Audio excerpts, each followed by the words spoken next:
Aesop Fables, The Wolf and the Crane. A wolf had got a bone stuck in his throat, and in the greatest agony ran up and down, beseeching every animal he met to relieve him, at the same time hinting at a very handsome reward to the successful operator. A crane, moved by his entreaties and promises, ventured her long neck down to Wolf's throat and drew out the bone. She then modestly asked for the promised reward, to which the wolf, grinning and showing his teeth, replied with seeming indignation, "Ungrateful creature, to ask for any other reward than that you have put your head into a wolf's jaw and brought it safe out again. Those who are charitable only in the hope of a return must not be surprised if, in their dealings with evil men, they met with more jeers than thanks." The Bowman and the Lion. A man who was very skillful with his bow went up into the mountains to hunt. At his approach, there was instantly a great consternation and rout among all the wild beasts. The lion, alone showing any determination to fight, "Stop," said the bowman to him, "and await my messenger, who has somewhat to say to you." With that he sent an arrow after the lion and wounded him in the side. The lion, smarting with anguish, fled into the depth of the thickets, but a fox, seeing him run, bade him take courage and face his enemy. "No," said the lion, "you will not persuade me to that, for if the messenger he sent is so sharp, what must be the power of him who sends it?" The Countryman and the Snake.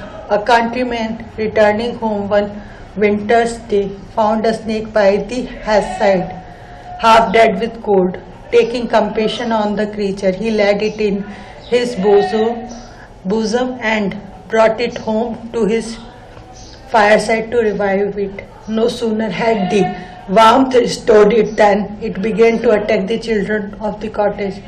Upon this the countryman, whose compassion had saved its life, took up a mattock and let the snake dead at his feet. Those who return evil for good may expect their neighbor's pity to be worn out at last. The creaking wheels. As some oxen were dragging wagon along a heavy road, the wheels set up a tremendous creaking. "Brute," cried the driver to the wagon, "why do you groan when they who are drawing all the weights are silent?" Those who cry loudest are not always the most hurt. The Fox and the Grapes. A fox, just at the time of vintage, stole into a vineyard where the ripe grapes were trellised up on high in most tempting show. He made the Fox and the Grapes. A fox, just at the time of the vintage, stole into a vineyard where the ripe, shiny grapes were trellised up on high in most tempting show.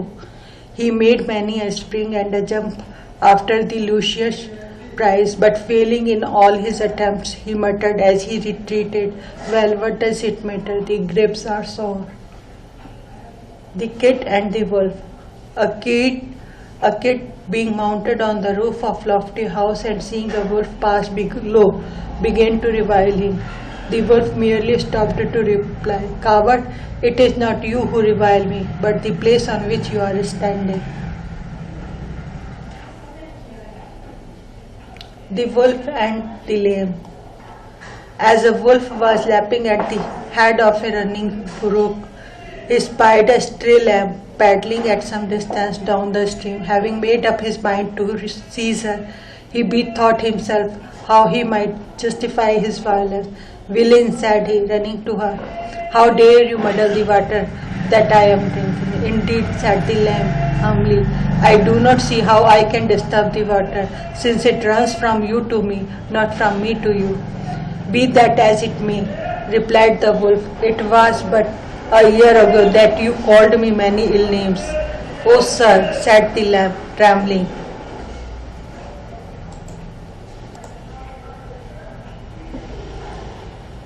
Oh, sir, said the lamb, trembling. A year ago I was not born. Well, replied the wolf, if it was not you, it was your father, and that is all the same.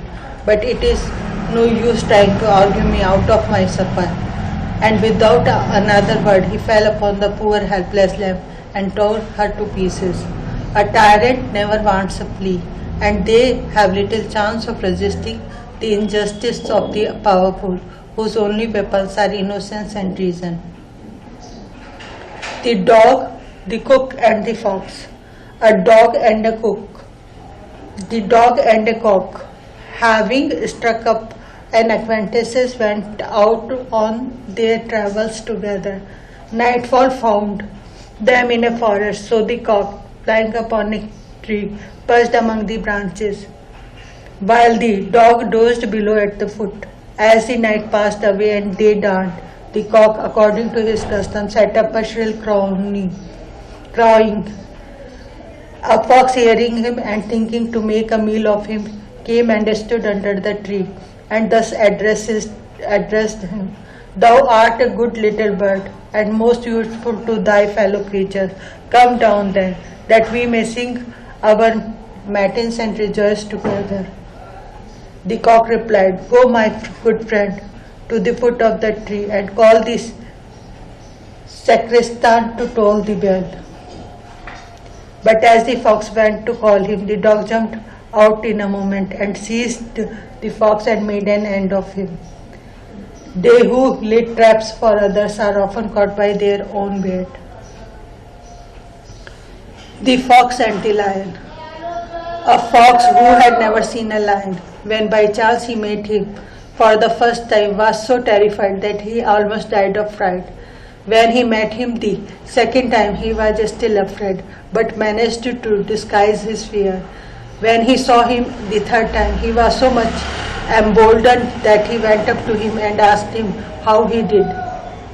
Familiarity breeds contempt. The two wallets. Every man carries two wallets, one before and one behind, and both full of faults. But the one before is full of his neighbor's fault, the one behind of his own. Thus it happens that men are blind to their own faults, but never lose sight of their neighbors. The horse and the groom. A groom who used to steal and sell a horse crown was yet very busy in grooming and whispering him all the day long. If you really wish me, said the horse, to look well, give me less of your caring and more of your corn. The mountain in labor. In days of yore, a mighty rumbling was heard in a mountain. It was said to be in labor, and multitudes flocked together from far and near to see what it would produce. After long expectation and many wise conjectures from the bystanders, out popped a mouse. This story applies to those whose magnificent promises end in a paltry performance.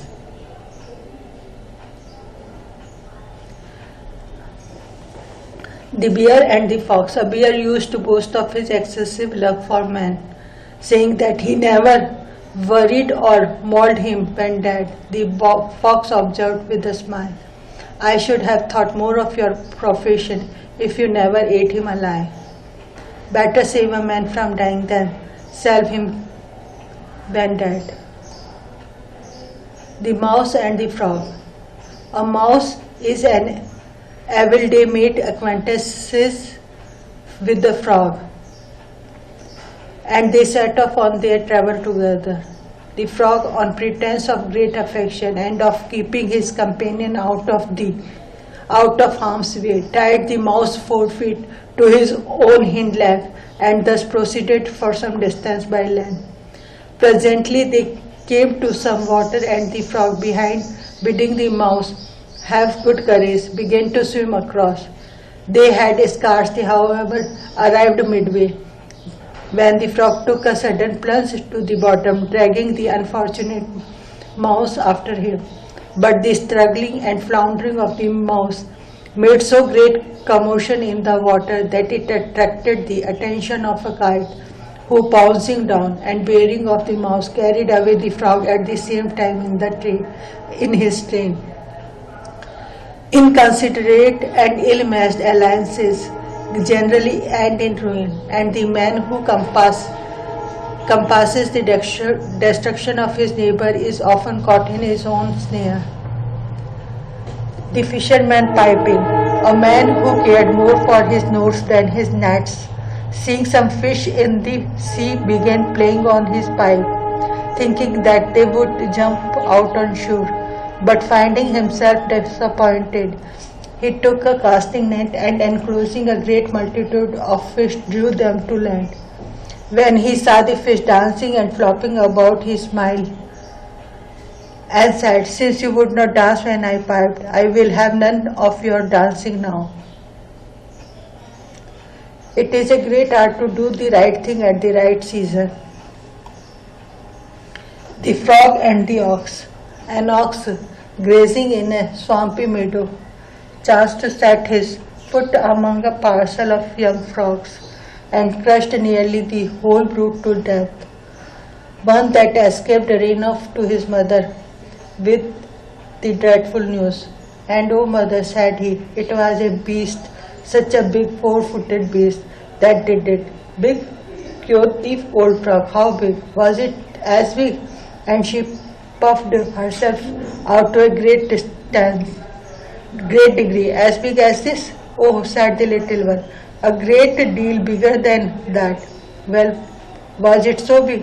And she swelled herself out yet more. "Indeed, mother, but it was. And if you were to burst yourself, you would never reach half its size."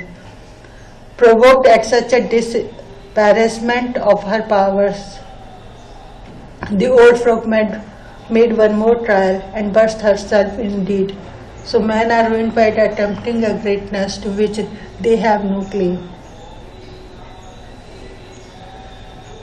The vain jackdaw. A jackdaw, as vain and conceited as jackdaw could be, picked up the feathers which some peacocks had shed, stuck them amongst his own, and, despising his old companions, introduced himself with the greatest assurance into a flock of those beautiful birds. They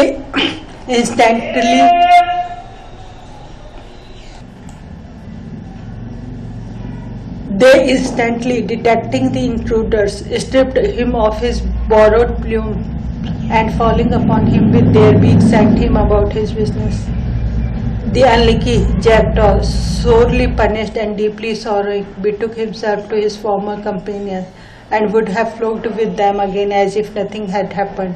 But they, recollecting what airs he had given himself, drummed him out of their society, while one of those whom he had so lately despised read him this lecture.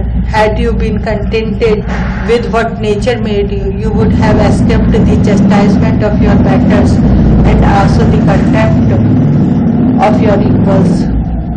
The house dog and the wolf. A lean, hungry wolf chanced one moonshiny night to fall it with a plump, well-fed house dog. After the first compliments were passed between them, "How is it, my friend?" and the wolf, "that you look so sleek. How well your food agrees with you. And here am I, striving for my living night and day, and can hardly say myself I am starving." "Well," says the dog, "if you would fare like me, you have only to do as I do." "Indeed," says he. "And what is that?" "Why," replies the dog, "just to guard the master's house and keep off the thieves at night." "With all my heart, for at present I have but a sorry time of it. This woodland life, with its frost and rains, it's sharp work for me. To have a warm roof over my head and a bellyful of victuals always at hand will, methinks, be no bad exchange." "True," said the dog. "Therefore you have nothing to do but to follow me. Now, as they were jogging on together, the wolf spied a mark in the dog's neck, and having a strange curiosity, could not forbear asking what it meant. Pooh, nothing at all, says the dog. Nay, but pray, says the wolf. Oh, a mere trifle, perhaps the collar at which my chain is fastened. Chain, cries the wolf in surprise. You don't mean to say that you cannot rove and when and where you please? Why, not exactly, perhaps. You see, I am looked upon as rather fierce, so they sometimes tie me up in the daytime, but I assure you I have perfect liberty at night, and the master feeds me off his own plate, and the servants give me their tidbits, and I am such a favorite. And but what is the matter? Where are you going? Oh, good night to you, says the wolf. You are welcome to your dainties, but for me, a dry crust with liberty against the king's luxury with a chain.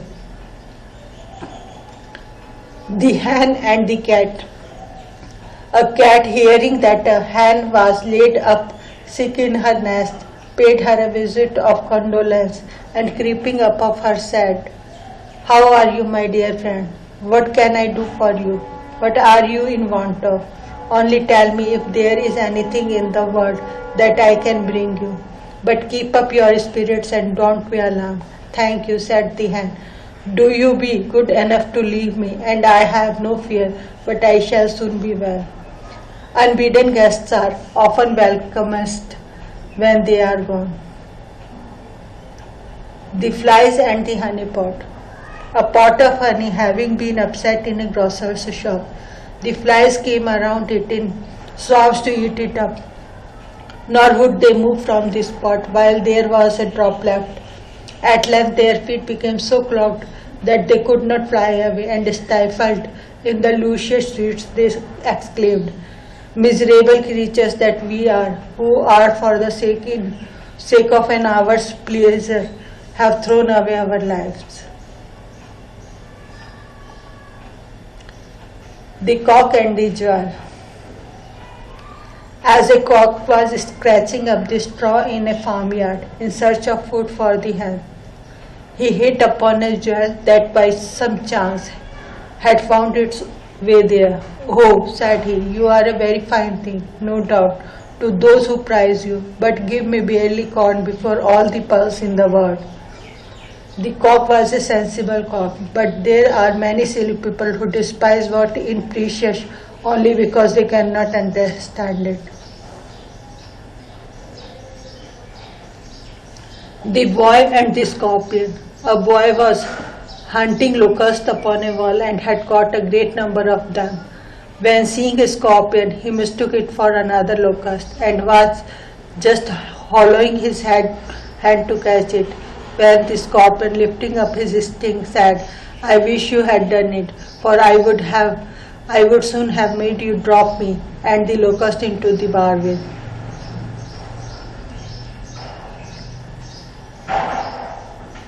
The tortoise and the eagle. A tortoise, dissatisfied with his lowly life, when he beheld so many of the birds, his neighbors, disporting themselves in the cloud, and thinking that if he could but once get up into the air, he could soar with the best of them, called one day upon an eagle and offered him all the treasures of the ocean if he could only teach him to fly. The eagle would have declined the task, assuring him that the thing was not only absurd but impossible. But being further pressed by the entreaties and promises of the tortoise, he at length consented to do for him the best he could.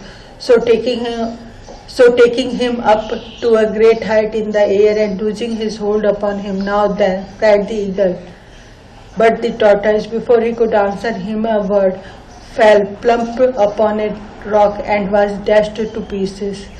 Pride shall have a fall. The mule. A mule that had grown fat and wanton on too great an allowance to corn, was one day jumping and kicking about, and at length, poking up her tail, exclaimed, My dream was a racer, and I am quite as good as ever she was, but being soon tired out with her galloping and frisking, she remembered all at once that her sire was but an ass. Every tooth has two sides. It is well to look at both before we commit ourselves to either.